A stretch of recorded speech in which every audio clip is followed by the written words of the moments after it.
Good afternoon students. आज हमारी UGC net की जो डेमो क्लास है वो शुरू कर रहे हैं हम। तो जो आपका पहला टॉपिक होएगा ना, जो हम आपको करवाएंगे वो है एनवायरनमेंट।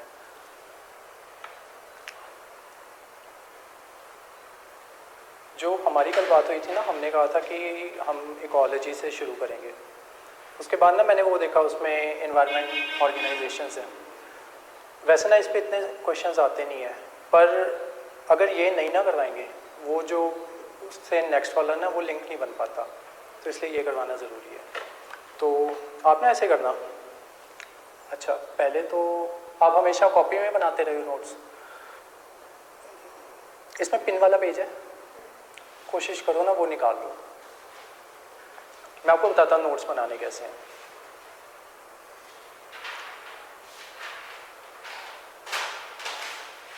और रीज़न भी बताता हूँ क्यों बनाने ऐसे। आपने वो देखा था, सेमिनार देखा, उसमें बताया था नोट्स कैसे बनाने हैं। नोट्स हमेशा ऐसे बनाते हैं।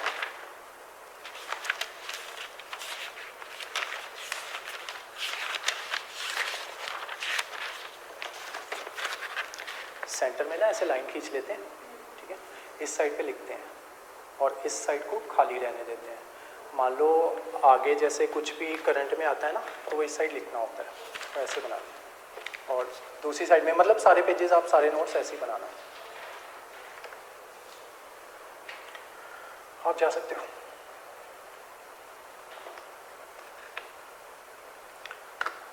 तो हेडिंग डाल दो एनवायरमेंटल ऑर्गेनाइजेशंस।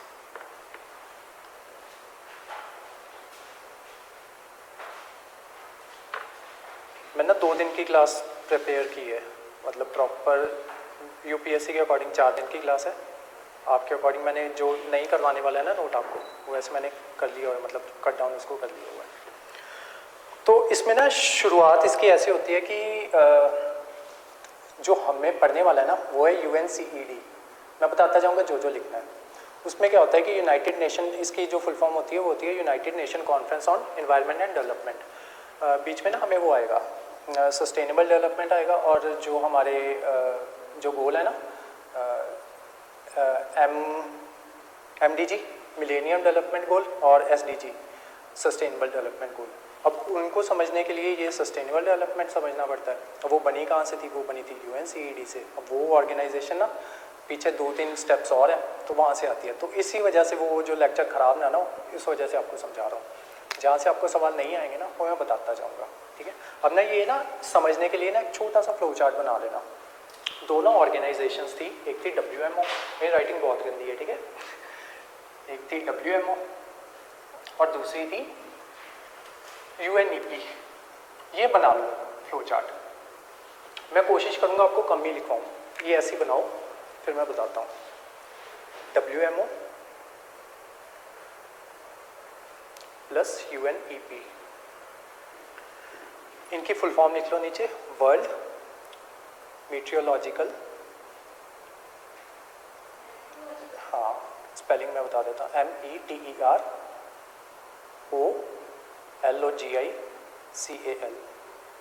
ऑर्गेनाइजेशन, ORG डाल दो। और दूसरी है यूनाइटेड नेशन एनवायरनमेंट प्रोग्राम।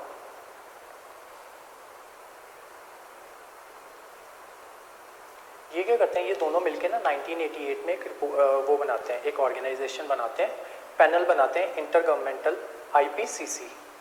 नीचे ऐसे एरो डाल के IPCC कर लो, IPCC। इसकी फुल फॉर्म होती है इंटर गवर्नमेंटल पैनल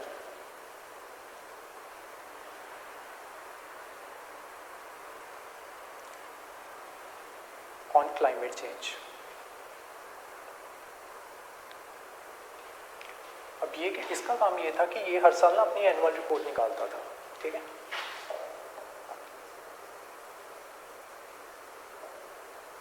अब उस एनुअल रिपोर्ट के बेसिस पे ना, इसकी वैसे 3 रिपोर्ट्स आती हैं। जब ये अच्छे से करवाएंगे ना वहाँ पे बताऊंगा।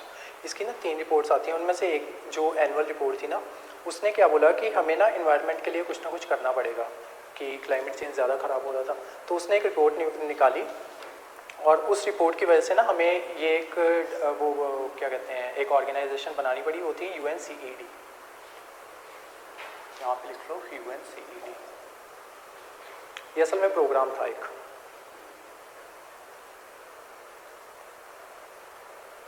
प्रोग्राम नहीं था, कॉन्फ्रेंस थी।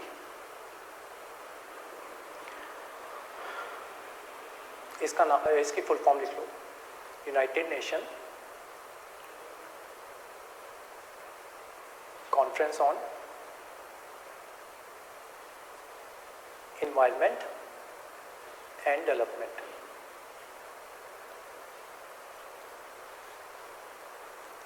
यहाँ से जो हमारा टॉपिक है ना, यहाँ से स्टार्ट होता है।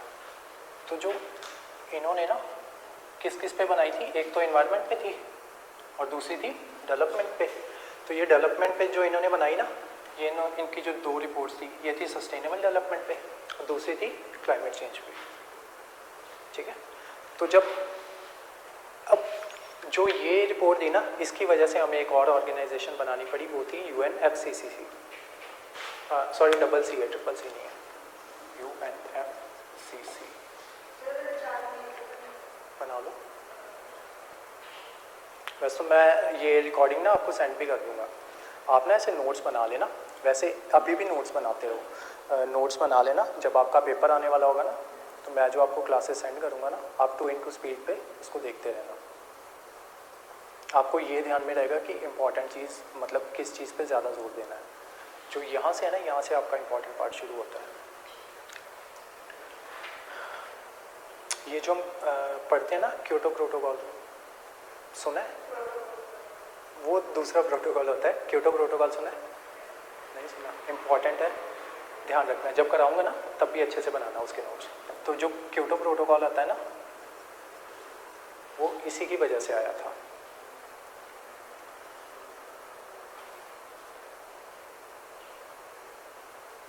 और इसमें वो आते हैं, इसमें लिखो सबसे पहले एजेंडा 21, फिर नीचे लिखो रियो +10, रियो RIO +10, फिर लिखो MDG millennium development goals, DG millennium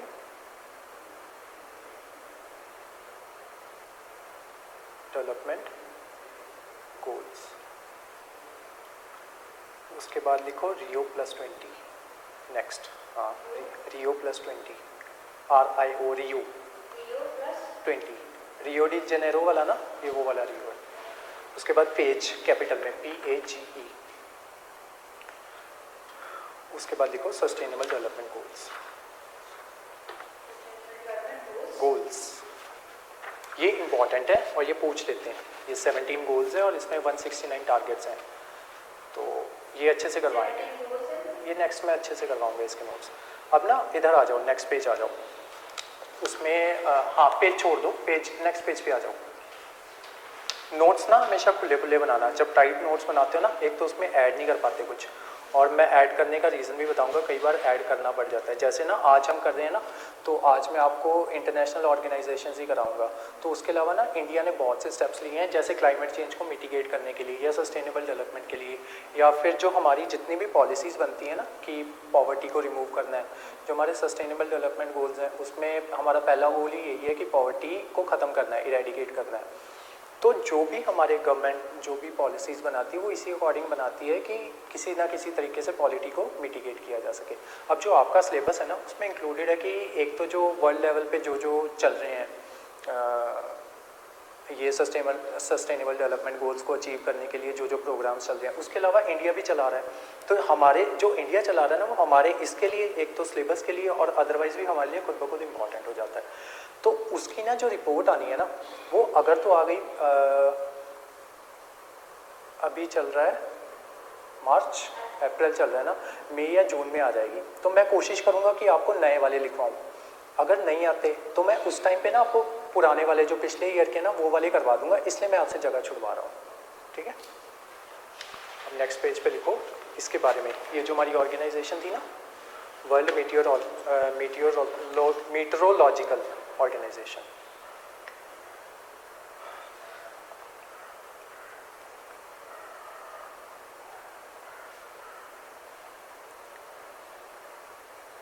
हाँ, इसके ना वो बुलेट पॉइंट्स बना लेना। ये है इंटरगवर्नमेंटल ऑर्गेनाइजेशन है। जनरली ना आपको इन पे क्वेश्चंस आते नहीं है, पर क्योंकि सिलेबस का पार्ट है आ सकता है। वैसे ये लीस्ट फेवरेट टॉपिक है उनका, और इसके 192 मेंबर्स हैं। 192 मेंबर्स मेंबर्स मेंबर्स एम वाला, वेबर्स तो नहीं लिख दिया आपने? मेंबर्स हाँ, आपने क्या लिखा? कंट्रीज होती है ना जिन्होंने रेटिफाई की होती है वो, और इंडिया भी इसका मेंबर है, लिख लो। नहीं, कुछ ऑर्गेनाइजेशंस का इंडिया मेंबर नहीं है तो वो भी याद रखनी होती हैं, तो इंडिया मेंबर है इसका। अच्छा, ये जितनी भी मैं ऑर्गेनाइजेशंस करवाऊंगा ना, वैसे तो मैं आपको बताऊंगा कि इसका हेडक्वार्टर कहाँ पे है। अगर मैं किसी का स्किप कर जाऊँ ना, तो एक तो आप मुझे याद करवा देना, और दूसरा अगर फिर भी रह जाए आप घर जाके उसका ढूंढ लेना, ठीक है। इसका हेडक्वार्टर है जिनेवा, स्विट्ज़रलैंड में।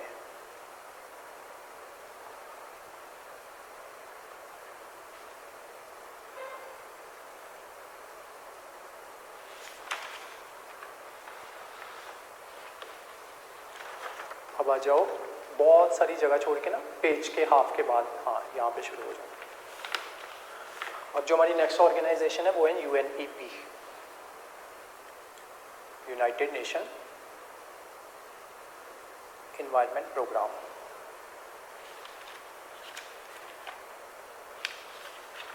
इसका हेडक्वार्टर है, लिखो HQ, Nairobi, Kenya. Nairobi, Kenya. Nairobi वही मनी हाइस्ट वाली? अच्छा, नायरोबी NAIROBI, केनिया।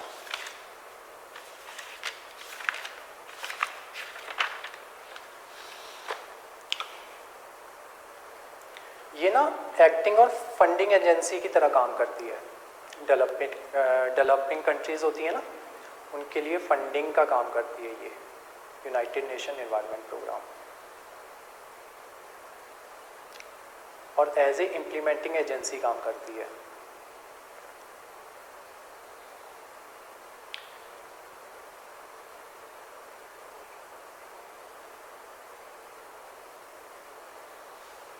ये जो नोट्स आपको बनवा रहा हूँ ना, ये इसलिए बनवा रहा हूँ, ये जो मैंने बुलेट पॉइंट्स बोले ना, कई बार क्या होता है कि क्वेश्चन पूछ लेते हैं। जैसे उन्होंने बोल दिया कि इस 4 आपको स्टेटमेंट दे देंगे, उनमें से बोल देंगे कि UNEP के बारे में कौन सी स्टेटमेंट्स ट्रू हैं। तो ये जैसे ये वाली स्टेटमेंट्स है ना, ये उनकी मेन है कि सबसे पहले या तो आपको ऐसे करेंगे 4 स्टेटमेंट दे दी, फिर उसके बाद ABCD ऑप्शन दे देंगे कि 1 ट्रू या 1 and 2 ओनली। तो उसमें नायरोबी का ध्यान रखना है आपको कि अगर नायरोबी की जगह कुछ और दे देते हैं तो वहाँ पे कंफ्यूज करते हैं। ज़्यादातर UPSC में करते हैं। आपके वाले जो क्वेश्चंस मैंने देखे ना वो इजी होते हैं, तो इतना भी डरने की ज़रूरत नहीं है। अच्छा, इसकी ना कुछ सक्सेस स्टोरीज़ हैं इसी की, UNEP की, तो उसमें हाँ हेडिंग बना लो सक्सेस स्टोरीज़। उसमें सबसे पहले लिखो मॉन्ट्रियल प्रोटोकॉल। मॉन्ट्रियल MON, जो नहीं समझ में आया ना उसके स्पेलिंग पूछ लिया करो। TREAL protocol. इसका ईयर भी लिख लो 1987, ये इम्पोर्टेंट है। ये शायद आगे जाके पता चल जाएगा, ये शायद ना ओजोन से रिलेटेड होगा। तो जब हम ओजोन डिप्लीशन करते हैं ना तो उसमें ये मॉन्ट्रियल आ जाता है। दूसरा मिनीमाटा कन्वेंशन, मिनीमाटा MATA कन्वेंशन। इसका काम ये था कि जो मरकुरी ना उसमें फैल रहा था रिवर्स में, तो ये उसके लिए कन्वेंशन थी कि मरकुरी की उसको लिमिट करना है, कंसंट्रेशन को, limit the concentration of Mercury.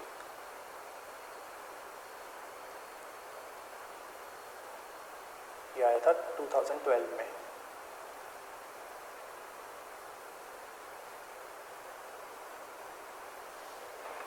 और ये ना फिर टाइट बनाने लग गए नोट्स, खुले खुले बनाओ।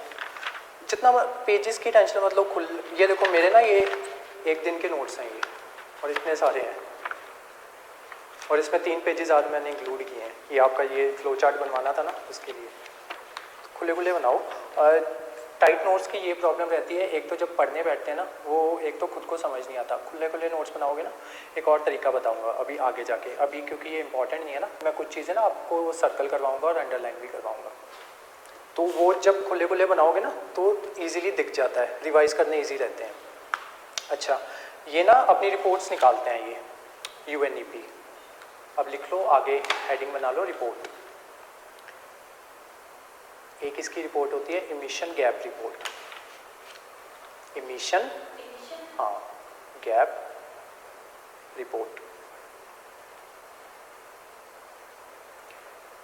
इन्हीं रिपोर्ट्स की जो फाइंडिंग्स होती हैं ना, वो मैंने आपको न्यू वाली लिखवानी है, तो इसलिए मैंने है ना आपसे जगह छुड़वा रहा हूँ। दूसरी इसकी रिपोर्ट आती है global outlook report, second sorry global environment outlook, outlook.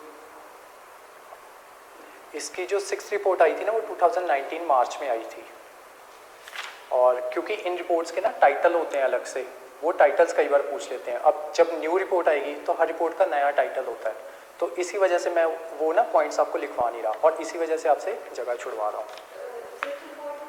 19 अभी बहुत सी रिपोर्ट्स जैसे 2020 में आनी थी, वो कोरोना की वजह से आ नहीं पाई, 2022 में आनी थी, वो कोरोना की वजह से डिले हुई है। अच्छा, अब शुरू होता है हमारा IPCC, नेक्स्ट टॉपिक है ये वाला।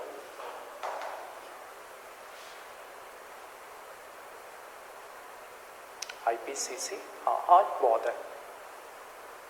ये रिपोर्ट्स के बारे में आपको पूछते भी नहीं है, जो इंपॉर्टेंट होएगी ना वो मैं लिखवा दूंगा, जो नहीं इंपॉर्टेंट होएगी वो छोड़ देंगे हम। IPCC इसकी फुल फॉर्म लिख लो, इंटर गवर्नमेंटल। आज वाला लेक्चर थोड़ा सा बोरिंग होगा क्योंकि ये आज ऑर्गेनाइजेशंस हैं। इंटर गवर्नमेंटल मैं लिखवा देता हूँ, पैनल फॉर क्लाइमेट चेंज।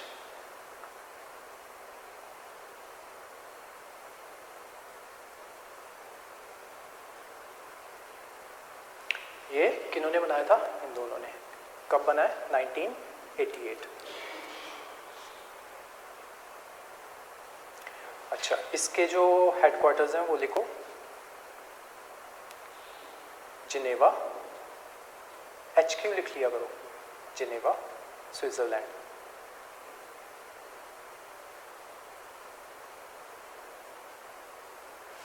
इसका एम लिखो, to provide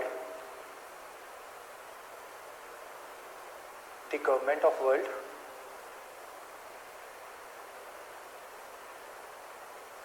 clear scientific view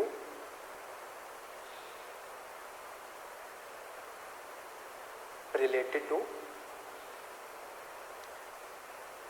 world's climate।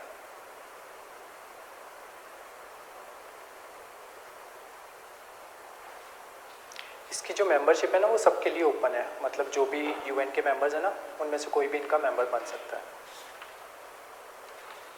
अच्छा हाँ, इसके ना 3 वर्किंग ग्रुप्स हैं, वो इम्पोर्टेंट है।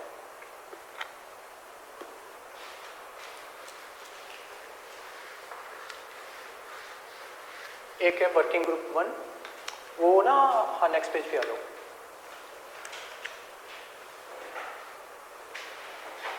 वर्किंग ग्रुप 1 रोमन वाला वन डालो। ये डील करता है physical science, basis of climate change. Working group 2, ये क्वेश्चन पूछा गया है, ये वाला। It deals with impact of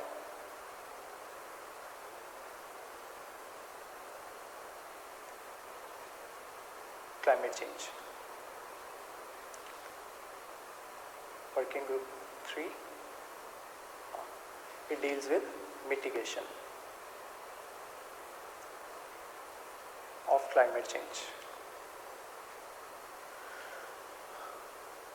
IPCC के मेंबर्स हैं 195।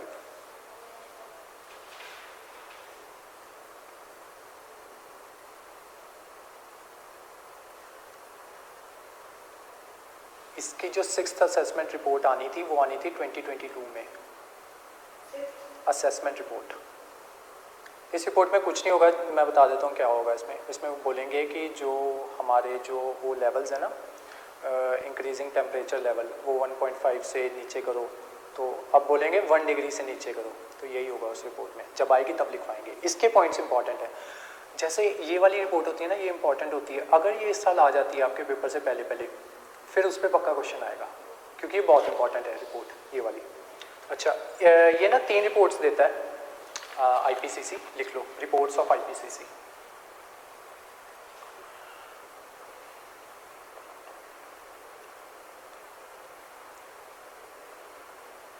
पहली लिखो स्पेशल रिपोर्ट ऑन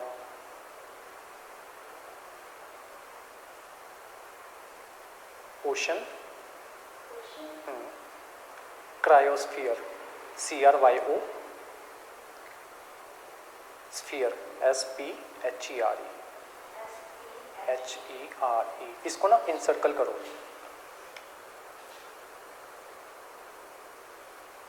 ये पता है क्या होता है क्रायोस्फीयर? अगर कहीं पे भी आ जाना है, क्रायो रिलेटेड होता है बर्फ़ से, ठीक है। तो ये जो हमारे, जैसे हम ऊपर को जाते हैं कनाडा वाली साइड पे या रशिया या अंटार्कटिका वाली साइड पे, तो वहाँ पे बर्फ़ जमी रहती है ना, टुंड्रा और टैगा रीजन कहते हैं उनको। ये इसी का पार्ट है, करवाएंगे। तो उस रीजन को कहते हैं टुंड्रा रीजन। तो वहाँ की जो आइस है ना, वो मेल्ट हो रही है। उस आइस जब मेल्ट होती है ना, उससे ये होता है कि फ्लड्स आते हैं। और ये जो फ्लड्स होते हैं ना, छोटे छोटे आइलैंड्स होते हैं ना हमारे, उधर देखो वहाँ पे डॉट्स बने होंगे, उधर देखो पीछे वर्ल्ड का मैप है ना, इस साइड देखो कॉर्नर में जहाँ पे कॉन्टिनेंट्स खत्म हो जाते हैं ना, ये देखो ये छोटे छोटे डॉट्स हैं ना, ये आइलैंड्स हैं छोटे छोटे। जब फ्लड्स आते हैं ना, तो इनको ना वो कर देते हैं, सबमर्ज कर देते हैं, तो वो जितने भी लोग होते हैं तो ख़त्म फिर। तो इस वजह से ये रिपोर्ट देते हैं फिर। तो क्रायोस्फीयर मतलब जितने भी वो हो गए ना बर्फ़ वाला एरिया, वो क्लाइमेट चेंज। अच्छा, आप ये समझते हो क्लाइमेट चेंज से ये हो क्यों रहा है? आप कोई गेस? लास्ट ईयर, ये आप इतना तो पता है ना कि हर बार गर्मी पिछले साल से ज़्यादा ही होती है, तो वो क्लाइमेट की वजह से होती है। वो क्यों होती है? वो होती है ग्रीन हाउस गैसेस की वजह से। तो उनकी एक अलग स्टोरी होती है, वो समझा देंगे जब हम करेंगे। हाँ, इसके बाद क्लाइमेट चेंज ही शुरू करेंगे, तो वो तब समझाएंगे। अच्छा, पहली रिपोर्ट इनकी ये हो गई।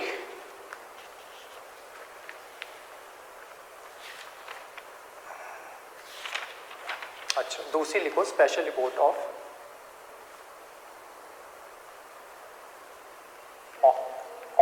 on global warming of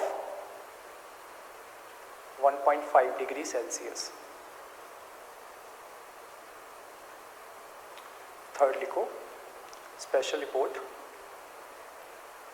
on climate change. इनको ना जब घर जाके पढ़ोगे ना, इनको ना थोड़ा सा ऐसे याद करने की कोशिश करना कि सीरियल ऑर्डर में याद करना। जो अब मैंने आपको थर्ड रिपोर्ट लिखवाई है ना, फर्स्ट लिखाई है ना, वो असल में थर्ड रिपोर्ट है, ठीक है।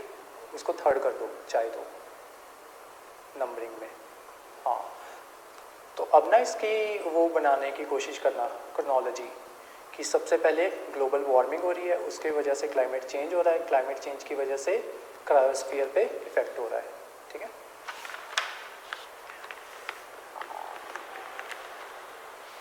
अब नेक्स्ट क्या था हमारा? आईपीसीसी ने क्या किया था, क्या बनाया था? UNCED।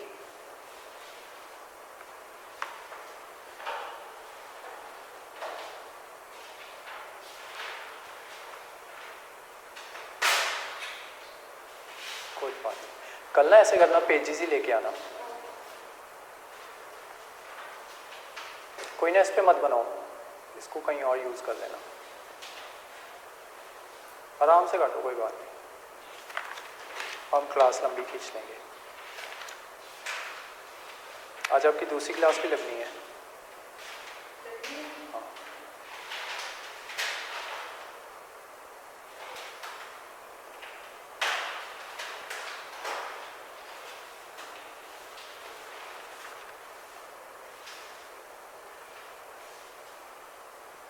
आगे क्या था, UNCED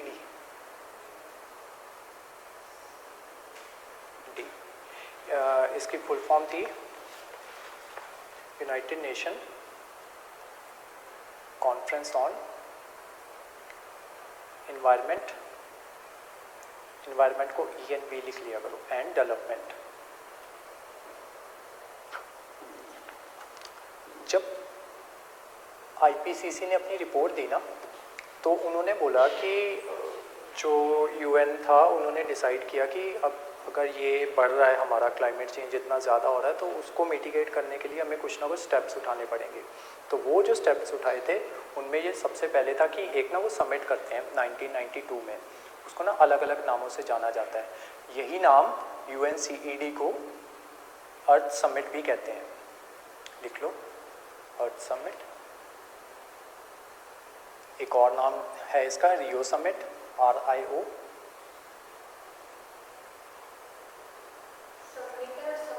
SUMMIT।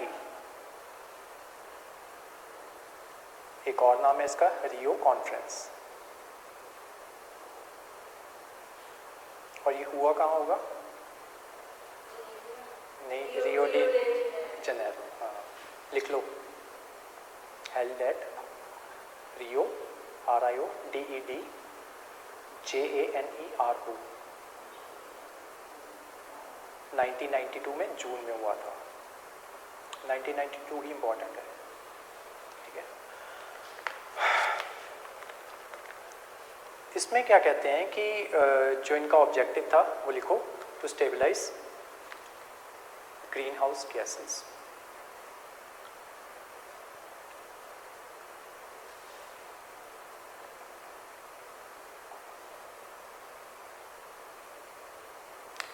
हमारी हेडिंग क्या है?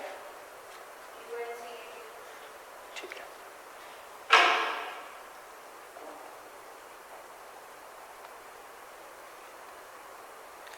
इसने जो अपनी रिपोर्ट दी ना UNCED में ने, उसने ना अपनी रिपोर्ट में 2 पॉइंट्स को डिस्कस किया।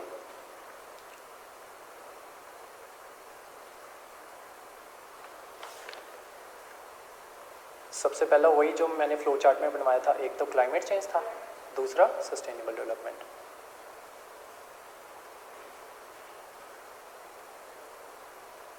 अब मेन हेडिंग बनाओ क्लाइमेट चेंज।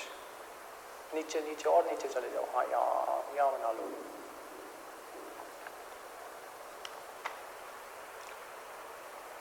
अब इसको इससे डील करने के लिए उन्होंने बनाया अपना United Nation Framework UNFCCC।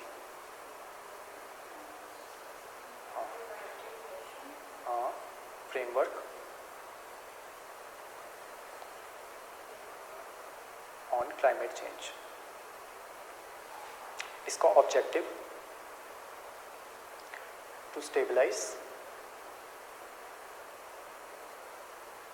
Green house gases.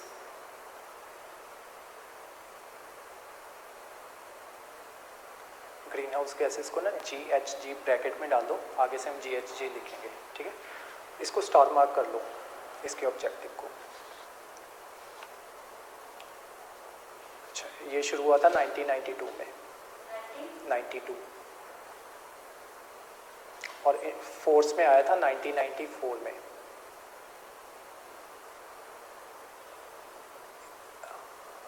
हाँ, यहीं पे लिख लो इसके मेंबर्स 197।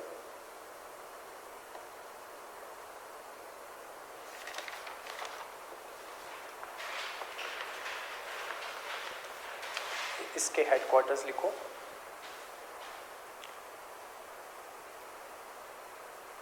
बॉन BONN, ये पता है कहाँ पे है? जर्मनी। ये ना अपनी हर साल ना कॉन्फ्रेंस ऑफ पार्टीज करती थी, तो उसमें जो फर्स्ट हुई थी ना, नहीं इम्पोर्टेंट, फर्स्ट हुई थी बर्लिन में, उसके अलावा जो थर्ड हुई थी ना वो इम्पोर्टेंट है, वो हुई थी क्योटो में। क्योटो कहाँ पे है? नहीं, जापान में। तो ये लिख लो,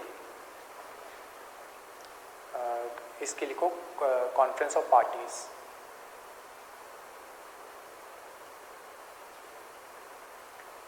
लिख पहली भी लिख लो, first COP, first COP conference of party at Berlin 1995। अब थर्ड लिखो, third COP Kyoto KYOTO Japan 1997। इससे पहले, क्योटो से पहले कि जितने भी हमने फ्रेमवर्क्स वगैरह बनाए थे ना, वो लीगली बाइंडिंग नहीं थे। तो ये जो क्योटो हमारा इतना फेमस हुआ ना, वो इसी वजह से हुआ क्योंकि इसको लीगली बाइंडिंग किया गया था। अब लीगली बाइंडिंग का मतलब ये नहीं होता कि मतलब सबकी मजबूरी होती है। जैसे USA है ना, वो कभी इसको साइन ही नहीं करता, वो रेटिफाई नहीं करता। तो जिसको लगता है कि मेरे टारगेट्स पूरे नहीं हो पाएंगे ना, इसमें टारगेट्स देते हैं, जिनके पूरे नहीं हो पाते ना, तो वो पहले खुद ब खुद ही आउट हो जाते हैं। जैसे पीछे डोनाल्ड ट्रंप के बहुत आते थे ना कि हम ऐसे साइन ही नहीं करेंगे ऐसा कुछ, तो उसी वजह से होता था। ठीक है, अच्छा अब क्योटो प्रोटोकॉल के बारे में लिखो। घर जाके ना इनकी मेन हेडिंग्स बना लेना। आप ना मेन हेडिंग्स बना नहीं पा रहे हो। जैसे अगर क्योटो तो इसी का पार्ट है ना, क्योटो तो इसकी सब हेडिंग हो जाएगी। ठीक है, अब लिखो इसकी दो आउटकम्स थे। हाँ, क्योटो प्रोटोकॉल, पहली आउटकम ये थी Kyoto protocol, it was legally binding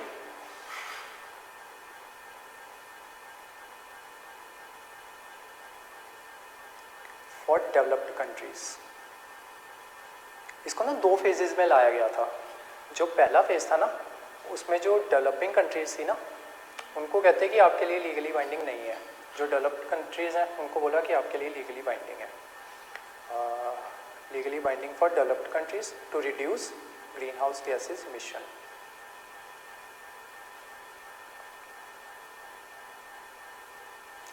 ये इंडिया ने रेटिफाई किया था 2002 में,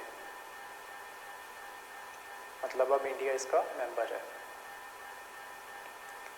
अच्छा, ये इंपॉर्टेंट है, इसको स्टार मार्क करो। क्योटो प्रोटोकॉल ही अपने आप में सारा इंपॉर्टेंट है। 2002 में रेटिफाई किया था और 2005 में इन्फोर्स किया था।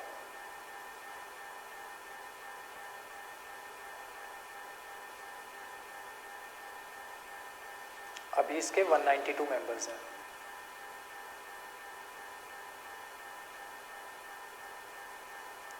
इसका एम लिखो, एम, इसकी सारी चीज़ें इंपॉर्टेंट हैं क्योटो की। To cut down emissions of greenhouse gases by 5% by 2012 compared to 1990 levels, level LEVEL 1990। ठीक है, इसका जो फर्स्ट कमेंसमेंट पीरियड था ना, इसको दो पार्ट्स में वो किया था। इसका जो फर्स्ट कमेंसमेंट पीरियड था ना, देखो फर्स्ट, नेक्स्ट हेडिंग बनाओ, फर्स्ट कमेंसमेंट पीरियड वो था 2008 से लेके 2012 तक, 2012 तक। ये ना एक प्रिंसिपल पे बेस्ड था। स्टार मार्क ना, ये अलग से एक नोट बना लो, आगे एक नोट लिखो, नोट बना लो। CBDR, B for bat, DR, इसका फुल फॉर्म लिख लो, कॉमन बट डिफरेंशिएटेड रिस्पॉन्सिबिलिटी। हाँ, रिस्पॉन्सिबिलिटी। इसका मतलब ये था कि जैसे जो देश ये कर रहे थे ना, एमिशन कर रहे थे, तो इनको बोला था कि आप ना किसी तरीके से आप अपने एमिशन कम करो। तो सबसे पहले तो उन्होंने यही बोला कि ये जो डेवलप्ड कंट्रीज़ हैं, इन्हीं की वजह से एमिशंस हो रहे हैं, क्योंकि ये पहले डेवलप हो गए थे। तो इन्होंने क्या किया कि इंडस्ट्रियल रेवोल्यूशन यहाँ पे पहले हो गया, तो इन्होंने ज़्यादा ये कार्बन एमिशन करना शुरू कर दिया। अब जो दूसरे देश थे, जैसे अफ्रीकन्स हैं, अफ्रीकन कंट्रीज़ हैं, तो यहाँ पे इंडस्ट्रियलाइजेशन बहुत टाइम बाद आई है, तो उस वजह से क्या हुआ कि ये इतना एमिशन करते नहीं थे। अब जो एमिशन कर रहे हैं उसका फ़र्क तो सब पे पड़ रहा है ना, तो इन्होंने पहले क्या बोला कि जो डेवलप्ड कंट्रीज़ है ना सिर्फ वही उसको कंट्रोल करें। उसके बाद उन्होंने क्या बोला, जो उसका नेक्स्ट फेज़ आएगा ना उसमें उन्होंने बोला कि जो देश जितना कम कर सकता है ना, सभी अपनी अपनी रिस्पॉन्सिबिलिटी लो, जो देश जितना कम कर सकता है ना उसी प्रोपोर्शन पे उसको कम करो। तो ये जो CBDR है ना उसका मतलब यही है कि कॉमन बट डिफरेंशिएटेड रिस्पॉन्सिबिलिटी, कि जो तो गरीब देश हैं, डेवलपिंग है, वो अपने अकॉर्डिंग जितना जितना आप कम कर सकते हो ना, कि पेड़ लगाओ, पेड़ लगाने से समझते हो कि कैसे कम होगा? हाँ, जो ट्रीज़ होते हैं वो कार्बन डाइऑक्साइड अब्जॉर्ब कर लेते हैं, तो उस वजह से वो कम हो जाता है उसका। अच्छा, इसमें ना क्लासिफिकेशन आती है पार्टीज़ की। पार्टीज़ कहते हैं असल में कंट्रीज़ को, ठीक है। ये आपको जब PhD करोगे आपके तो उसमें है ना लॉ में, चलो फिर भी ध्यान रखना, पार्टीज़ कहते हैं हमेशा कंट्री को, ठीक है। तो इसकी ना क्लासिफिकेशन दी है उन्होंने, तो वो क्लासिफिकेशन नेक्स्ट पेज पे नोट करो, क्लासिफिकेशन ऑफ पार्टीज़। इन्होंने ना 4 पार्ट्स में डिवाइड किया है कंट्रीज़ को। सबसे पहले लिखो Annex 1 कंट्रीज़, ANNEX, रोमन वाला वर्ड डालना, 1 कंट्रीज़। इसमें आती हैं developed countries plus countries in transition.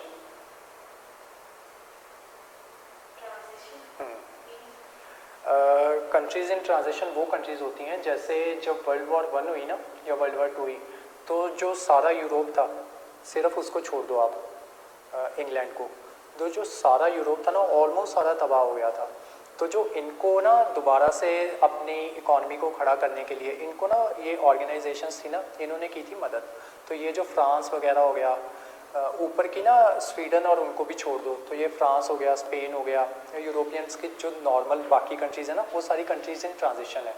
असल में ये वो कंट्री होती हैं जैसे इंडिया से तो अमीर है, ठीक है, इंडिया से GDP उनकी अच्छी है, पर डेवलप्ड में भी इंक्लूडेड नहीं है, तो ये कंट्रीज़ इन ट्रांजिशन उनको कहते हैं, ठीक है। अब लिखो Annex 2 कंट्रीज़।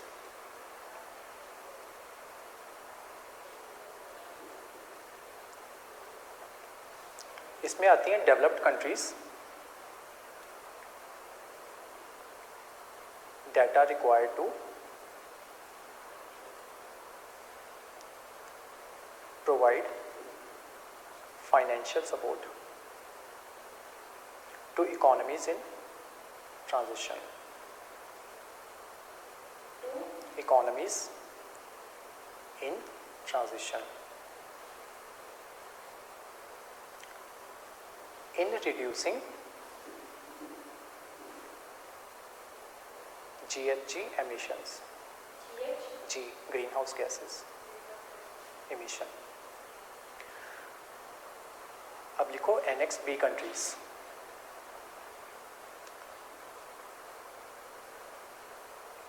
इसमें आती हैं Annex 1 पार्टीज with first और second round Kyoto greenhouse gas GHG emission reduction targets। ये समझाता हूँ टारगेट्स। चौथा लिखो नॉन एनेक्स कंट्रीज।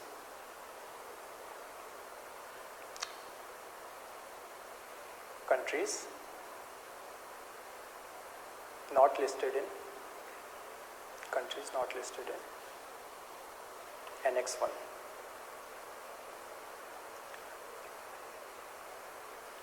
इसमें मोस्टली आ जाती हैं डेवलपिंग कंट्रीज।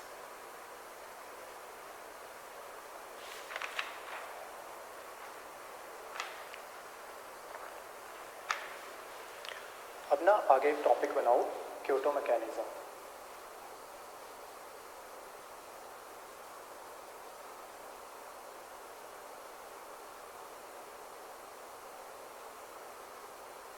अब इतना तो आपको समझ में आ गया ना कि एमिशंस हो रहे हैं, ठीक है, और उनको हमें कंट्रोल करना है, ठीक है। उसको कंट्रोल कैसे किया जा सकता है, उसके ना 3 मेथड्स हैं। तो जो पहला मेथड है वो लिखो एमिशन ट्रेडिंग,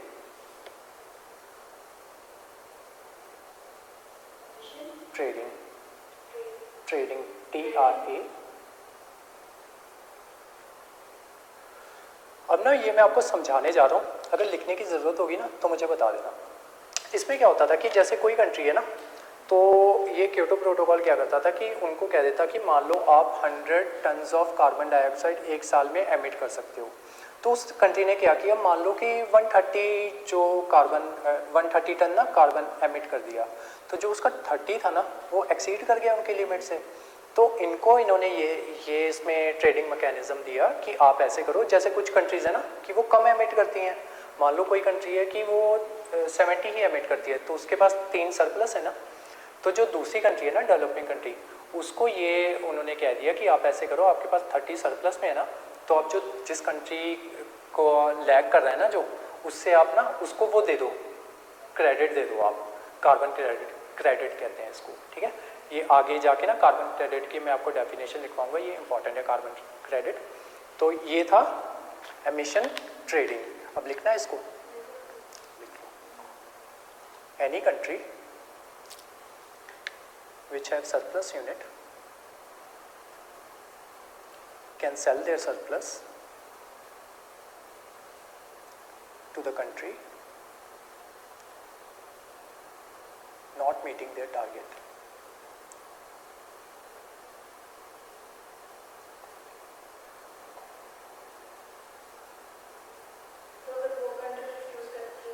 कौन सी वाली?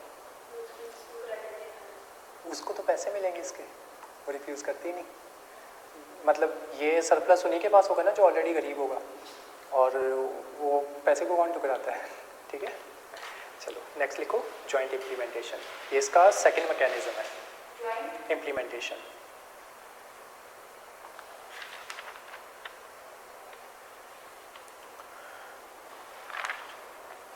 Any annex B country, annex B country, पीछे लिखवाई ना annex B country, B B B, आपने 3 लिख लिया, इसको बी करो।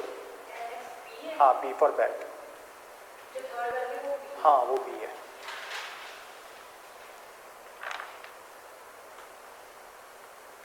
Can invest, invest in any other annex B country as an alternative in reduction, in reduce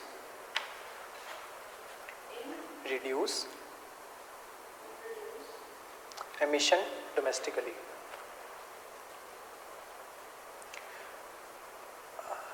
जो आपने लिखा ना स्टार्टिंग में लिखा ना any annex B country, B को काट के 1 करो। अच्छा, थर्ड मैकेनिज्म लिखो, दोनों एक साथ समझाता हूँ क्योंकि कंफ्यूजिंग है थोड़े से।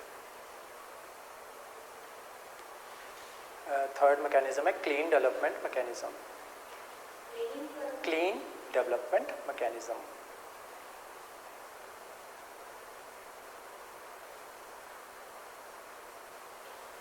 Annex B countries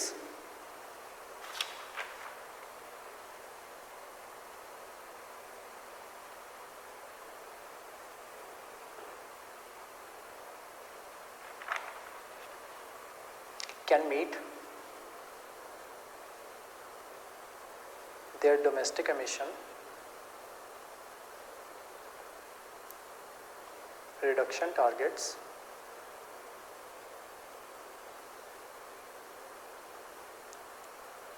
by buying GHG reduction units from projects from हाँ फिर से from non-annex countries।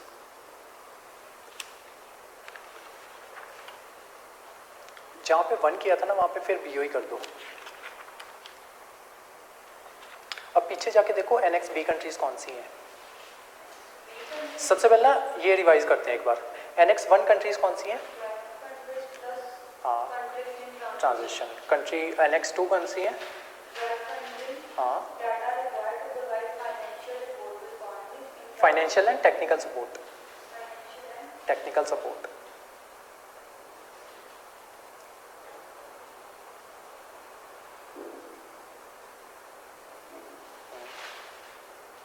और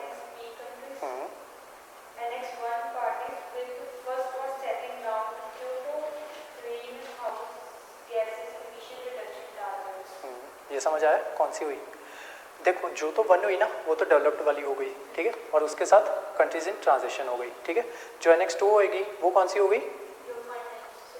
जो सपोर्ट, हाँ, और जो सपोर्ट प्रोवाइड करेंगी, किनको करेंगी? ट्रांजिशन वाली को, ट्रांजिशन वालियों को, ठीक है, पढ़ दो, वही लिखा ना। हाँ हाँ। और बी वाली कौन सी हो गई? हाँ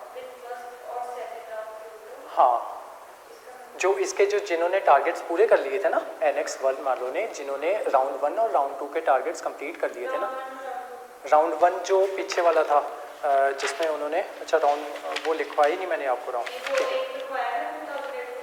हाँ राउंड 2 करवाता हूँ अभी क्योंकि वो 2020 में फिनिश हुआ था। वो जिन्होंने ये टारगेट्स पूरे कर लिए थे ना वो आ जाते हैं एनेक्स बी में, ठीक है। और उसके बाद नॉन एनेक्स कौन सी आ जाती हैं? जो गरीब हो गई, ठीक है। अभी इधर आओ वापस, एमिशन ट्रेडिंग समझ में आया? क्या था?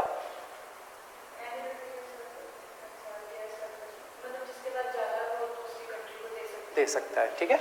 जॉइंट इम्प्लीमेंटेशन में क्या था कि कोई भी एनेक्स बी कंट्री है ना, वो क्या कर सकती है कि जो दूसरी कंट्री है ना उसमें इन्वेस्ट कर सकती है। इन्वेस्ट क्या करेगी? या तो उन्हें पैसे दे देगी और उसके साथ साथ ना उन्हें ना थोड़ी सी टेक्नोलॉजी, मतलब जो इसमें ना दोनों अमीर कंट्रीज आएंगी। मान लो आप यूएसए से हो, मैं फ्रांस से हूँ, मैं थोड़ा सा गरीब हूँ, तो आप क्या करोगे? आप ना मुझे टेक्नोलॉजी भी प्रोवाइड करवा दोगे। वैसे तो जो अमीर कंट्रीज़ होती है ना, मेरे पास खुद के पास भी टेक्नोलॉजी होगी, पर मैं ना कहीं लैग कर रहा हूँगा, तो आप क्या करोगे? आप ना मेरे को टेक्निकल सपोर्ट भी दे दोगे और थोड़े से पैसे दे दोगे, ठीक है। तो ये आ गई जॉइंट इम्प्लीमेंटेशन। तो इसमें आ गया वर्ड जॉइंट इसलिए है, ठीक है, कि दोनों अच्छे वाले हैं। दूसरे में क्या है? Clean development mechanism. इसमें क्या है कि एनेक्स बी कंट्रीज़ है ना, जो वो क्या करेंगी, जो लोग अपने क्या कहते हैं, जो कंट्रीज़ अपने डोमेस्टिक टारगेट्स पूरे कर रही है ना, जैसे इंडिया हो गया, तो वो क्या करेगी? इंडिया को सोलर मिशन प्रोवाइड करवा देगी। जैसे इंडियन सोलर मिशन चल रहा है ना अभी हमारा, हाँ हाँ हाँ, वो हमें टेक्निक प्रोवाइड करवा देगी। दूसरा वो हमें सिलिकॉन के लिए वो प्रोवाइड करवा देगी, मटेरियल प्रोवाइड करवा देगी।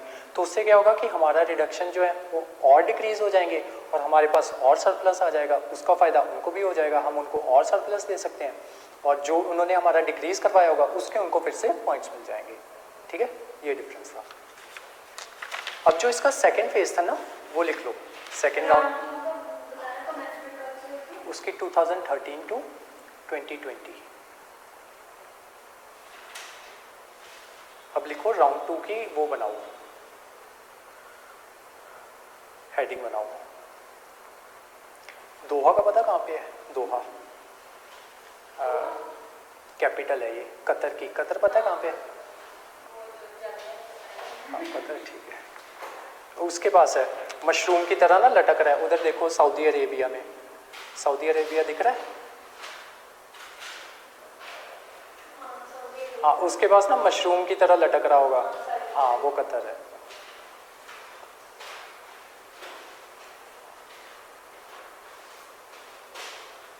तो यहाँ पे डिसाइड हुआ था कि हम ना इसका सेकेंड राउंड करेंगे क्योटो प्रोटोकॉल का। Doha Qatar.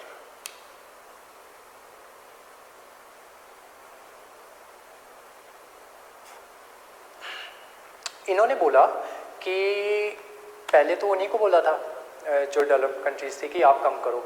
इस बार इन्होंने क्या बोला कि जो जितना जितना कर सकता है ना CBDR के अकॉर्डिंग, वो अपने अपने ना, आप पहले हमें ना टारगेट सेट करके बताओ कि अपने अकॉर्डिंग आप कितना कम कर सकते हो। तो सारी कंट्रीज़ को बोला कि आप ना अपने INDCs सेट करो। तो INDC सेट करने को ना ये लिखवा देता हूँ मैं। 2013 में ना एक कॉन्फ्रेंस होती है वॉर्सो पोलैंड में, लिख लो 2013 COP 19, conference of parity 19, COP 19 लिखो ऐसे 19। हाँ, ये होती है 2013 में वॉर्सो SAW, वॉर्सो पैक्ट पढ़ते हो ना, WARSAW। हाँ, ये पोलैंड में POLLAND, डबल एंड नहीं आता है इसमें।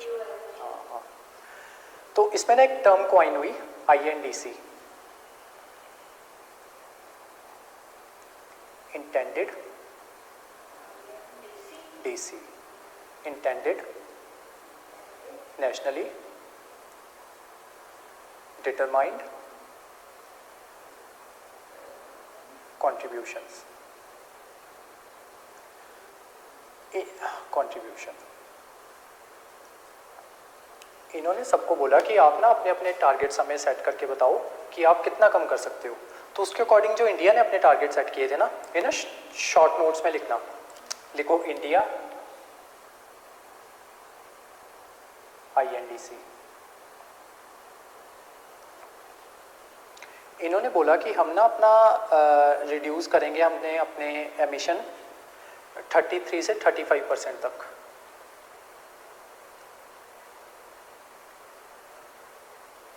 बाय 2030।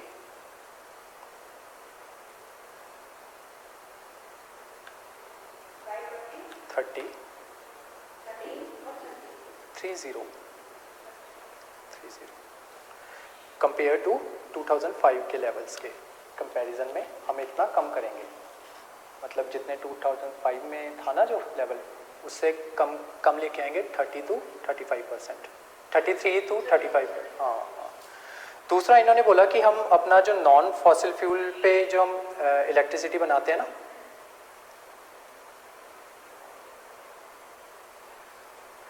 हाँ, उसका शेयर हम इंक्रीज करेंगे 40%। नॉन फॉसिल फ्यूल समझते हो? फॉसिल फ्यूल, हाँ हाँ हाँ, बाय 40%। तीसरा हम अपना फॉरेस्ट कवर इंक्रीज करेंगे, कवर, हाँ, फॉरेस्ट एरिया।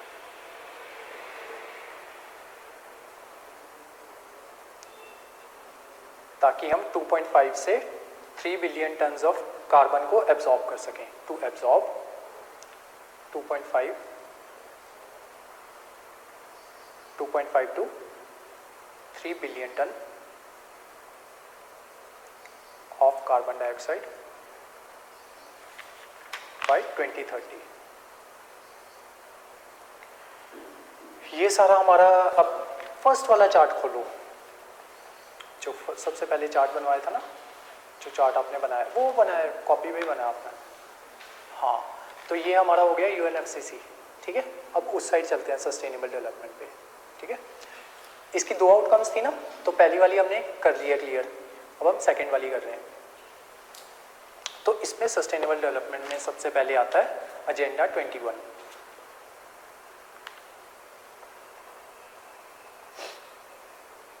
ये किसकी आउटकम थी? एजेंडा 21 आउटकम थी अर्थ समिट की।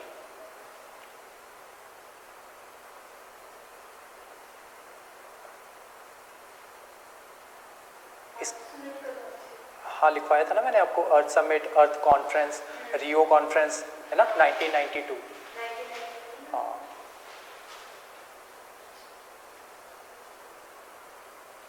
ये नॉन बाइंडिंग था, लिख लो, बुलेट पॉइंट में लिख लो, नॉन बाइंडिंग।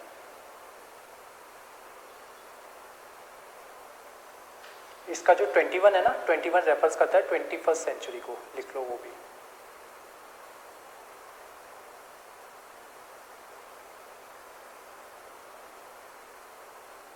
ये सब में पूछ ऐसे लेते हैं कि आपको दे देंगे एजेंडा 21 दे देंगे, उसके बाद ना आपको 4 ऑप्शंस दे देंगे। जनरली जो ये ऑर्गेनाइजेशन होती है ना, इस पे ऐसे क्वेश्चंस भी बनते हैं।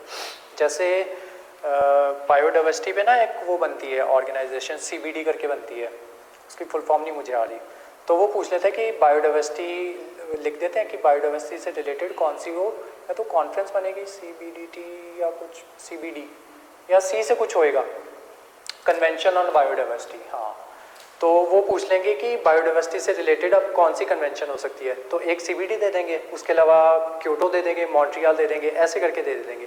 तो ये जो मैं साथ में आपको लिखवा रहा हूँ ना कि ये किससे रिलेटेड है, या इसमें ऐसे क्वेश्चंस आते हैं जैसे एजेंडा 21 आ गया ना, तो आपसे एजेंडा 21 लिख के पूछ लेंगे ये किससे रिलेटेड है, तो बीच में अगर एक ऑप्शन होगा सस्टेनेबल डेवलपमेंट, तो आपने वो टिक करना है, ठीक है। अच्छा, ये इससे रिलेटेड हो गया। उसके बाद क्या होता है, अच्छा ये नॉन बाइंडिंग थी लिखवाया मैंने, ठीक है। अब आओ रियो 10 पे, ये उससे 10 साल बाद होती है, रियो 10, रियो +10 करना, RIO, हाँ +10। इसको अर्थ समिट 2002 के नाम से भी जाना जाता है।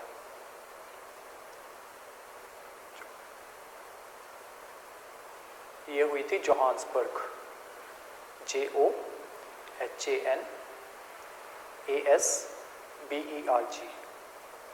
ये पता है कहाँ पे है? साउथ अफ्रीका, 2002 में।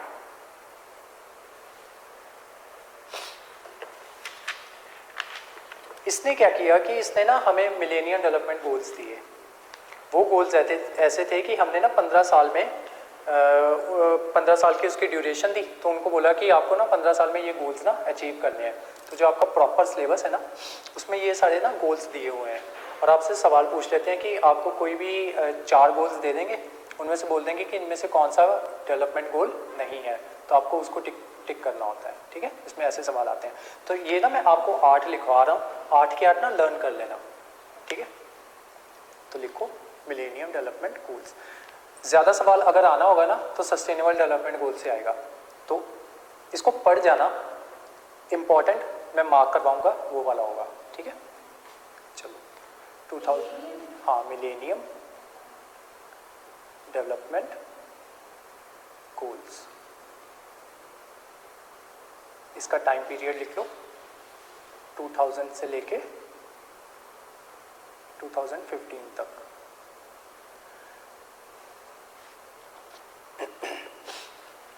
लिखो पहला गोल, 8 गोल्स हैं टोटल, लिख लो 8 गोल्स, और इसकी टाइमलाइन वही थी 2000 से 2015 तक। पहला गोल लिखो, eradicate extreme poverty and hunger.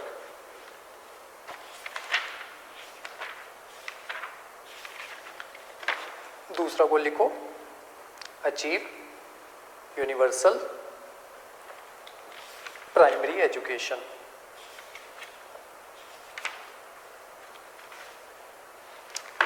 तीसरा लिखो, to promote gender equality and empower women, empower women। चौथा लिखो, reduce child mortality. Child mortality समझते हो क्या चीज़ होती है? एक ना टर्म होती है, स्टार मार्क करो, मोर्टेलिटी, MORTALITY।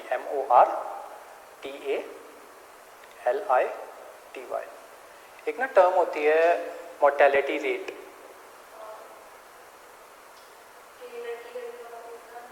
नहीं, इसमें लड़की का नहीं होता, वो होता है, वो कुछ और होता है, वो फीमेल उसमें आता है। चलो, मोर्टेलिटी होता है कि पर 1000 बच्चों में कितने बच्चों, लाइव बच्चे जो पैदा हुए ना पर 1000 में से, उनको कहते हैं मोर्टेलिटी रेट। या जितने बच्चों की, मान लो 1000 बच्चों का ना सैंपल लेते हैं, उनमें से कितने बच्चों की डेथ हो गई ना, तो वो हमारी मोर्टेलिटी रेट उससे निकलता है। हाँ, वैसे तो बर्थ होता है, लाइव बर्थ होता है शायद। आप ऐसे करो, इसकी ना जगह छोड़ दो, मैं ना कल आपको डेफिनेशन बता ही दूंगा इसकी, एग्जैक्ट डेफिनेशन मुझे याद करा देना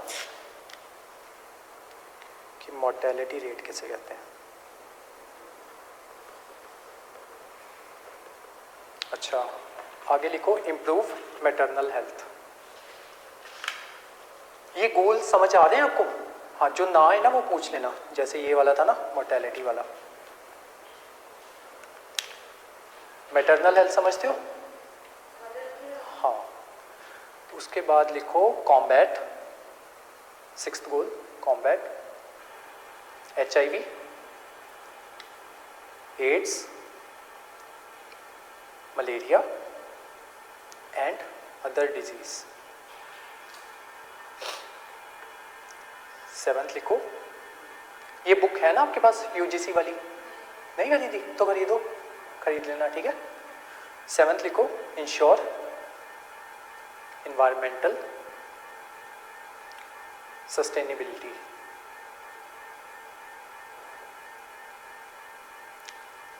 8th लिखो प्रमोट ग्लोबल पार्टनरशिप।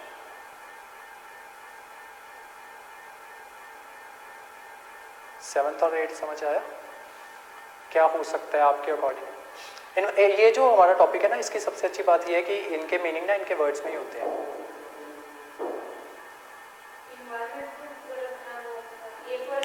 अच्छा, वो उसका मतलब पता है आपको? सस्टेनेबल डेवलपमेंट का मतलब क्या होता है? नहीं नहीं, वो नहीं होता, नहीं होता। सस्टेनेबल डेवलपमेंट का मतलब होता है कि जैसे ना, अब जैसे छोटा सा एग्जांपल लेते हैं कि मान लो ना आपकी ज़मीन है, ठीक है। उस ज़मीन पे ना पहले पेड़ लगे हुए थे, ठीक है। तो उन पेड़ों से क्या हो रहा था कि वो जो इन्वायरमेंट में वो जो एक्स्ट्रा कार्बन आ रही थी ना, वो क्या कर रहे थे? एब्जॉर्ब कर रहे थे, ठीक है। और उससे क्या कार्बन तो एब्जॉर्ब कर ही रहे थे, साथ में ऑक्सीजन भी बना रहे थे। अब आपको ना अपनी डेवलपमेंट के लिए आपको क्या चाहिए कि आप कह रहे हो कि उस जगह पे ना मैं खेती करूँगी, ठीक है। तो आपकी जो ज़मीन थी ना, आपने क्या किया कि आपने वहाँ से सारे पेड़ कटवा के ना, तो वहाँ पे आप खेती करने लगे। तो सस्टेनेबल डेवलपमेंट ये कहती है कि आप ना अपनी डेवलपमेंट करो, लेकिन उस तरीके से करो कि अब आप ऐसे ना करो कि आप सारे पेड़ काट दो और जो नेक्स्ट जनरेशन है उसके लिए कुछ बचे ही ना, कि कार्बन एमिशन इतना ज़्यादा हो जाए कि नेक्स्ट जनरेशन के लिए वो रहने के लायक ही ना रहे। तो सस्टेनेबल डेवलपमेंट का मतलब ये होता है कि डेवलपमेंट करो, लेकिन फ्यूचर जो जनरेशन है ना, उसकी नीड्स को भी ध्यान में रखो, ठीक है। तो अब समझ में आया? जहाँ पे भी जो भी डाउट हो ना, मेरे से उसी वक्त पूछ लिया करो, ठीक है। अब ये जो आप अलग तरीके से ले गए थे ना, इसका मतलब बहुत अलग निकल जाना था। जो आप जा रहे थे ना, उसको वो आता है, उसमें सैनिटेशन में आता है वो, ठीक है। हाँ, अब बोलो। हाँ, हर तरीके से हो सकता है, एफॉरेस्टेशन से भी हो सकता है, कार्बन एमिशन। अब जैसे इसमें ना वो भी हो सकता है कि आपको कह सकते हैं कि अब जैसे आप अपनी स्कूटी से आए होगे, है ना, अगर दूसरा स्टूडेंट भी आता, वो भी अपनी स्कूटी से आता, 5 स्टूडेंट और आते, वो भी अपनी स्कूटी से आते। अगर आप एक ही जगह से आ रहे हो, तो अगर आप बस ले लेते, ठीक है, तो वो कितना जो अलग अलग इंडिविजुअल वो है पॉल्यूशन क्रिएट हुआ है, वो बच जाता, ठीक है। इसमें वो सब चीज़ें आती है कि जिस तरीके से भी सस्टेनेबली हम कम कर सकते हैं, उसको कम करना है। अच्छा, नेक्स्ट वाला। हाँ हाँ हाँ, मतलब वो थोड़ा भाईचारा बना के रखो ताकि वो हमारी मदद कर सके, ठीक है। उसके बाद हुआ रियो 20।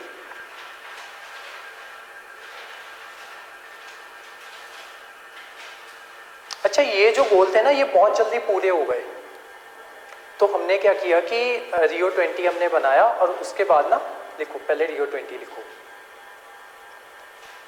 ये कहाँ पे हुआ होगा?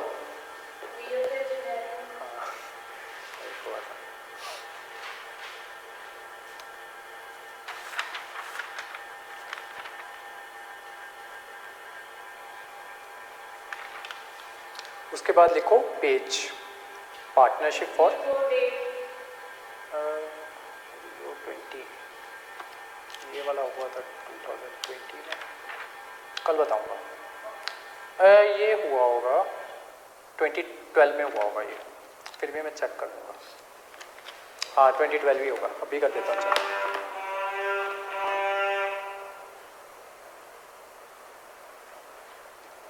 फिर भी और 2012 ही होगा।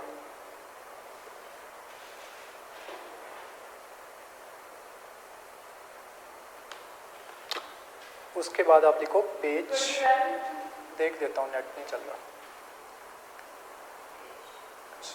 लाइट अभी चल पड़ेगा नेट। पेज की फुल फॉर्म लिखो, partnership for action to for action to green economy.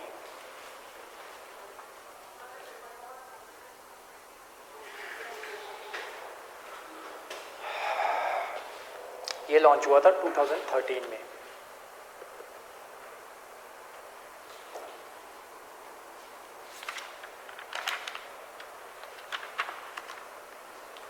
इसका वो था, ये ग्रीन इकोनॉमी को प्रमोट करने के लिए था। ग्रीन इकोनॉमी समझते हो? वही एफॉरेस्टेशन, एफॉरेस्टेशन और डीकार्बनाइजिंग द वर्ल्ड। ठीक है, डीकार्बनाइजिंग समझते हो? हाँ, क्या हो सकता है?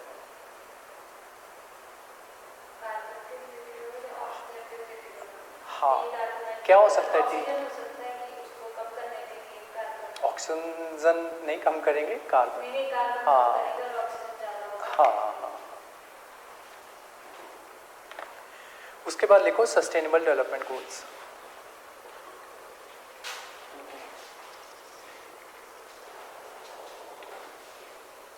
इसमें पहला गोल लिखो, और ये ना ऐसे ही लर्न करना सीरियल ऑर्डर में, जो ये गोल्स है ना, क्यों 8 वाले नहीं, ये 8 इतना इंपॉर्टेंट नहीं है। ये जो सस्टेनेबल डेवलपमेंट गोल्स है ना, इन पे स्टार मार्क कर लो और इनको ना लर्न करना है इसी ऑर्डर में। जो इंपॉर्टेंट है ना वो मैं बताता जाता हूँ कि जो इंपॉर्टेंट है, जो पूछते हैं ज़्यादा। एक तो पूछ लेते हैं 8th गोल कौन सा है, वैसे मैं सीरियल ऑर्डर में लिखवाता हूँ। सबसे पहले सबसे पहला गोल है एंड पॉवर्टी। And poverty. अच्छा, एक और चीज़ रह गई, साइड में लिखो। इसमें ना 17 गोल्स थे और 169 टारगेट्स थे। 17 गोल्स हैं और 169 टारगेट्स हैं। ये सेट किए हैं यूएन जनरल असेंबली ने।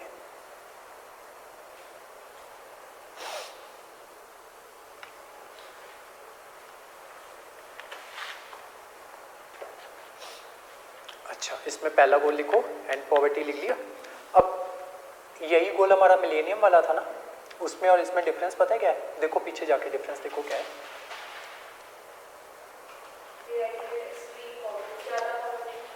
एक्सट्रीम पॉवर्टी का मतलब समझते हो?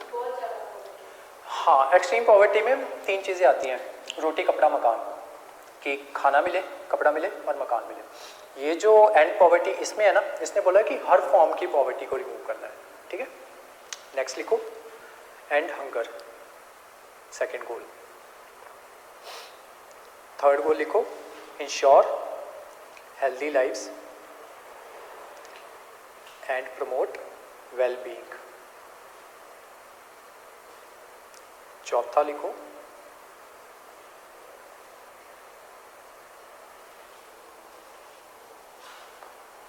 लिखो ensure inclusive and equitable quality education.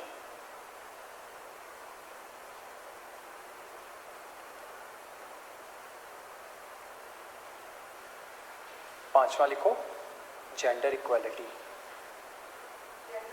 Gender equality ये समझते हो? नहीं, सबको नहीं, जेंडर को इक्वल रखो। हाँ हाँ।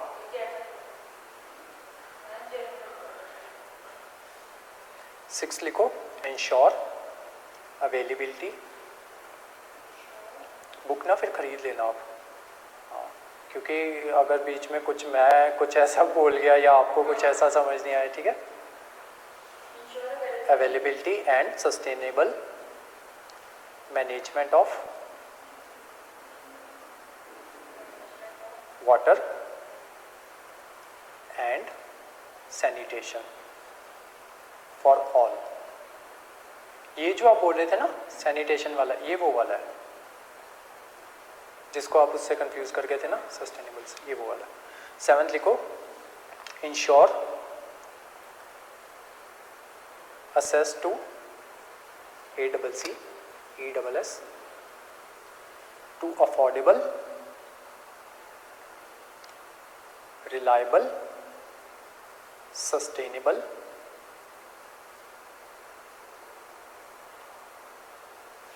सस्टेनेबल हो गया, and modern energy for all.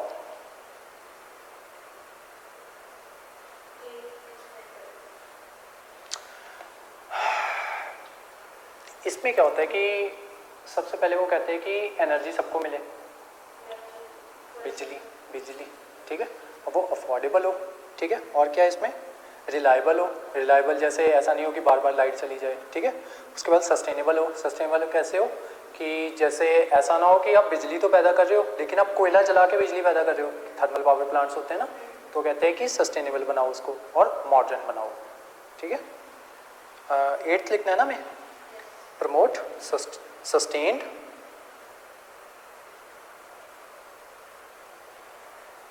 Inclusive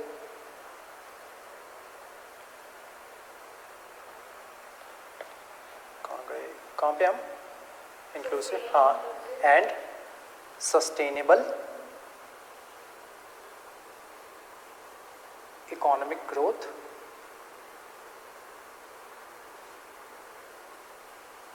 full and productive employment and decent work for all, work for all. 2012 भी है, वो जो पीछे वाला आंसर था ना।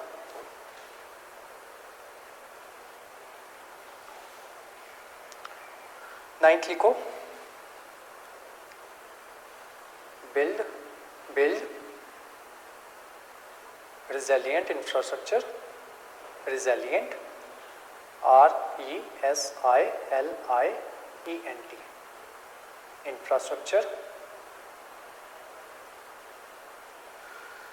comma, promote inclusive and sustainable industrialization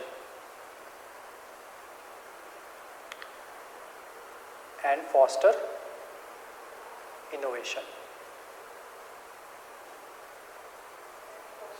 innovation। 10th लिखो, हाँ,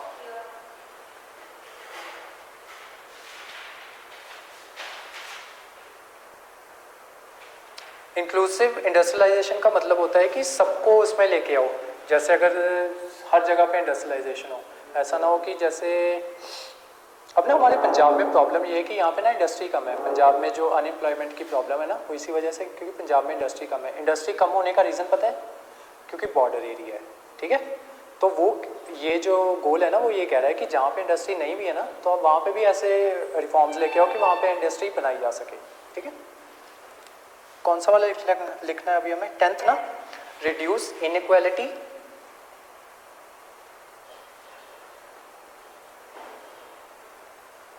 within and among countries।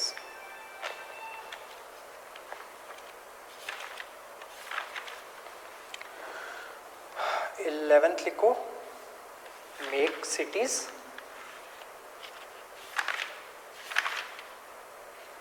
And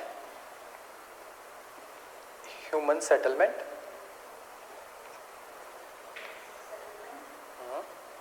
inclusive, safe, inclusive, safe, resilient and sustainable।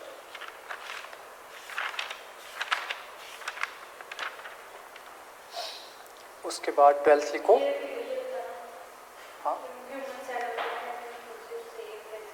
ये है कौन सा, 11th है ना, make cities and human settlement inclusive, safe, resilient, sustainable. Human settlements होती हैं, जैसे कॉलोनी होती है ना, तो वो एक ह्यूमन सेटलमेंट होगी। उसके अलावा स्लम एरिया होता है ना, वो भी एक ह्यूमन सेटलमेंट है, ठीक है। तो वो कह रहा है कि उसको एक तो सेफ बनाओ, ठीक है, रिजिलिएंट बनाओ, मतलब कि रहने लायक हो, और उसके अलावा सस्टेनेबल बनाओ, ठीक है। 12th लिखो, ensure sustainable consumption and production pattern. Consumption and production patterns.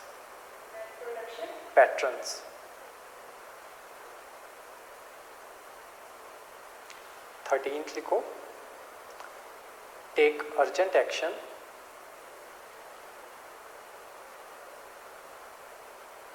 to combat climate change and its impacts. 14th लिखो, conserve and sustainably use the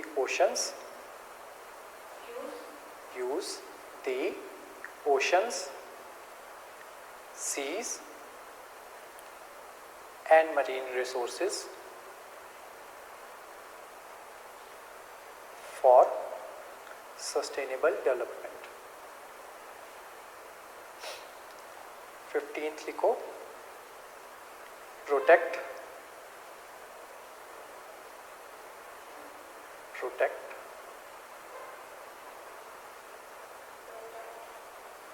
restore and promote. Protect के बाद ना कॉमा डाल देना. Sustainable use of terrestrial ecosystem. ये कल करवाऊंगा क्या होता है.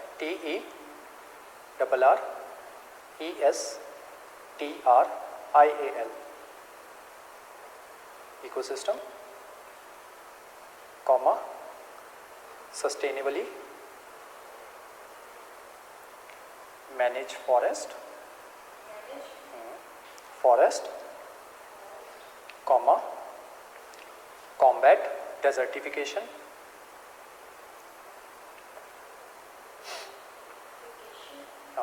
डेजर्टिफिकेशन पता है क्या होता है.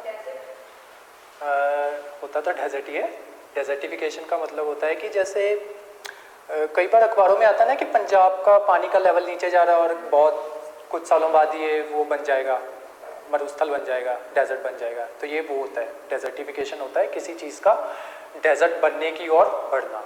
ठीक है, कहाँ थे हम. Desertification and halt HALT. Halt मतलब रोक लगाना. Halt and reverse land degradation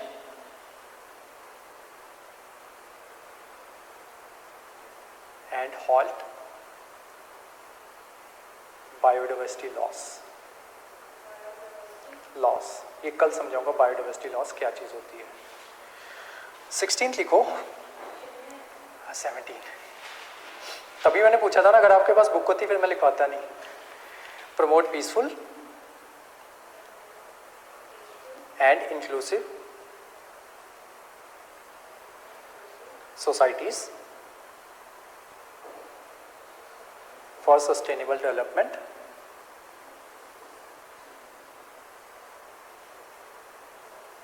comma provide access to justice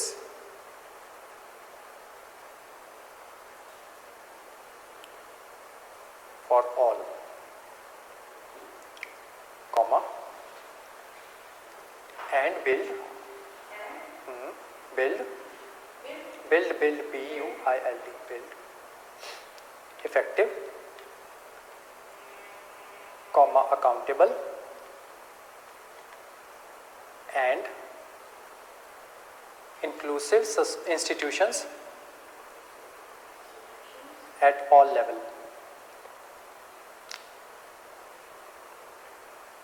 ये समझे.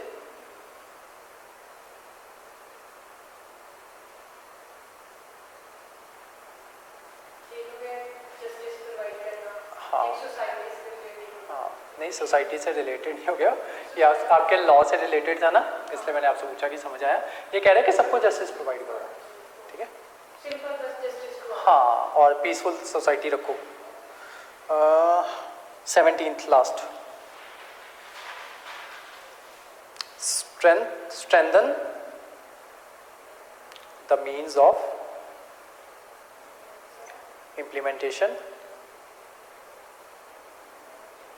and revitalize, बताओ spelling, REVITALIZD, the global partnership for sustainable development. अब शुरू से पहले पे आओ, ये अच्छा ये कुछ पढ़ लो।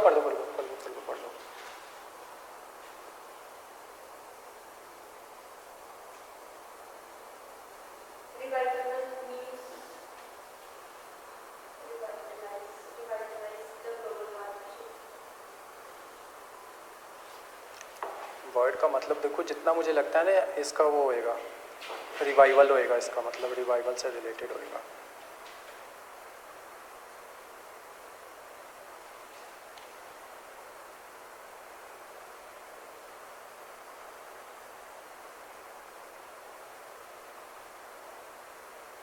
Bringing someone to new life,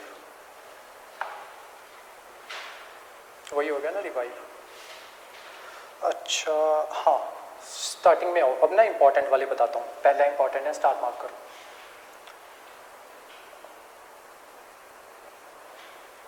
ये इंपॉर्टेंट इसलिए बता रहा हूँ क्योंकि वो पता है कैसे पूछेंगे कि सस्टेनेबल डेवलपमेंट गोल 1 कौन सा है, तो आपको 4 ऑप्शंस दे देंगे, ठीक है। 1 इंपॉर्टेंट है, 2 इंपॉर्टेंट है, 3,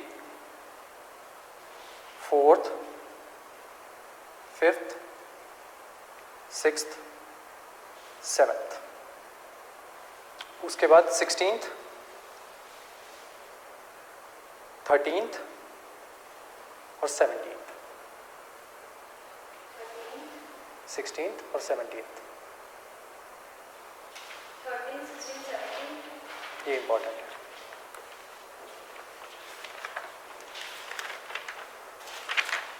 अब ना बस एक छोटा सा टॉपिक रह गया हमारा, वो करते हैं, फिर आज की क्लास आपकी ये वाली खत्म।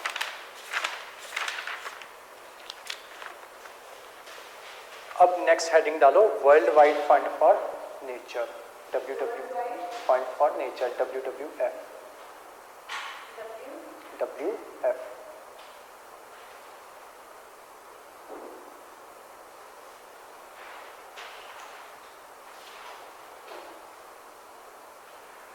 ये फाउंड हुआ था 1961 में। इसके हेडक्वार्टर्स हैं ग्लैंड, स्विट्जरलैंड। ND, हाँ ये भी शायद जिनेवा में ही है, शायद, मैं श्योर नहीं हूँ।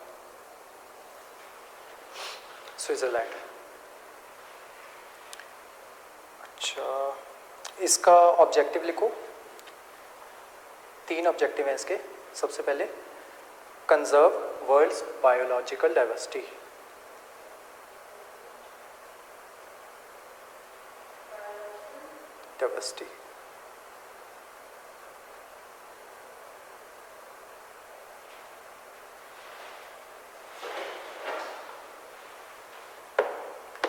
सेकेंड लिखो, ensure the use of natural resources.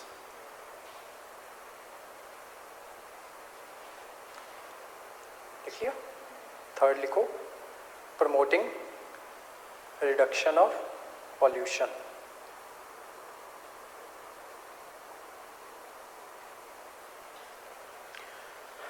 ये ना अर्थ आवर बनाता है, हर साल ना अर्थ आवर मनाते हैं और अर्थ आवर पे क्वेश्चन आते हैं, ठीक है।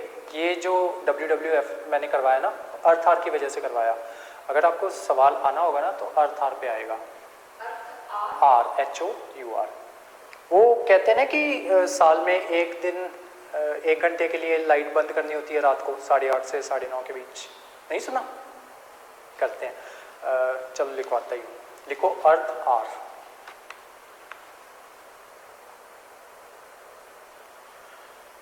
इसमें क्या करना होता है, ये शुरू हुआ था सिडनी से, ऑस्ट्रेलिया वाला सिडनी, ठीक है, लिख लो सिडनी। 2007 में शुरू हुआ था ये।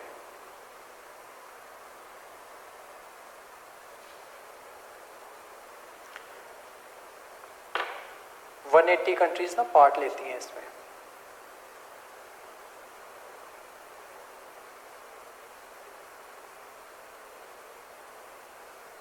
लास्ट सैटरडे ऑफ मार्च में ये होता है, लास्ट सैटरडे ऑफ मार्च।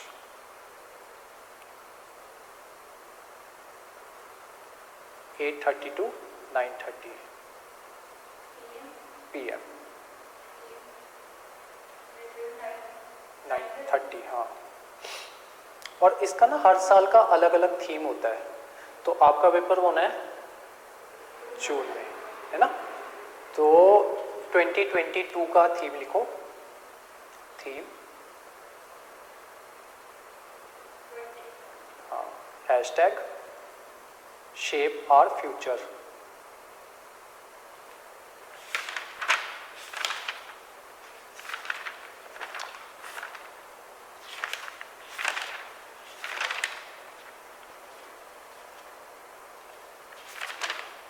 बस खत्म, आज इतना ही है।